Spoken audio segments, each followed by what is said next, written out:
आणि दुसरीकडे घोटाळेबाज चबू नागरे ज्या घरामध्ये बनावट नोटा छापायचा त्या घराचा देखील आम्ही आढावा घेतलेला आहे, पाहूयात। बनावट नोटा छपाई प्रकरणामध्ये धक्कादायक खुलासे समोर येत आहेत। मी आता उभा आहे चबू नागरे यांच्या निवासस्थान असलेल्या या ऑसम ब्युटी पार्लर जवळ। पोलीस सूत्रांचं असं म्हणणं आहे की याच पार्लरच्या मागच्या बाजूला असलेल्या एका खोलीमध्ये बनावट नोटा छापण्याचं काम चबू नागरे करत होता।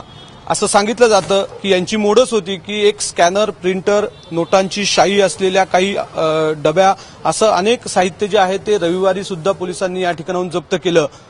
असं म्हटलं जातं की एका वेळेस 6 नोटा स्कॅनरवर ठेवल्या जायच्या आणि हुबेहूब त्याची झेरॉक्स कॉपी काढून स्कॅन केली जायची। त्यानंतर या नोटा बंडलमध्ये मिक्स केल्या जायच्या आणि त्या अवैध पद्धतीनं किंवा 2 नंबरच्या पद्धतीनं होणाऱ्या व्यवहारांमध्ये वापरल्या जायच्या। असं करत करत अनेक बनावट नोटा ज्या आहेत त्या बाजारामध्ये यांनी आणलेल्या होत्या। काल आणि परवा 2 दिवस पोलीस कोठडीमध्ये आहे आणि रामराव पाटील असेल, चबू नागरे, पांगारकर या सर्व 11 लोकांची कसून तपासणी सुरू आहे असं समोर येतंय। सूत्रांनी अशी माहिती दिलेली आहे की जवळजवळ 200 कोटी रुपयांची डील या लोकांनी केलेली होती। ज्या दिवशी हे पकडले गेले ती डील 85 कोटी रुपयाच्या आसपास होती, ज्यातलं पहिलं टोकन 1,35,00,000 रुपयाचं दिलं जाणार होतं। साहजिक आहे हे सगळी माहिती आल्यानंतर आता पोलिसांचे सुद्धा डोळे विस्पारलेले आहेत।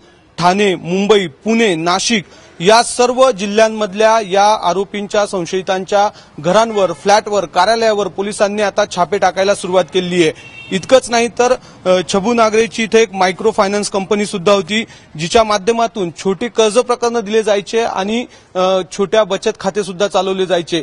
या माध्यमातून सुद्धा बनावट नोटांचं मार्केटमध्ये आणण्याचं काम केलं गेलं का या संदर्भात पोलीस आता तपास करत आहेत। धक्कादायक बाब म्हणजे चबू नागरे हा कधी काळी राष्ट्रवादीचा प्रमुख पदाधिकारी राहिलेला आहे। त्याच्यामुळे राजकीय लागेबंद्या असल्याचा फायदा यांनी या संपूर्ण रॅकेटच्या चालवण्यासाठी केला अशा पद्धतीचा आरोप आता होऊ लागलेला आहे।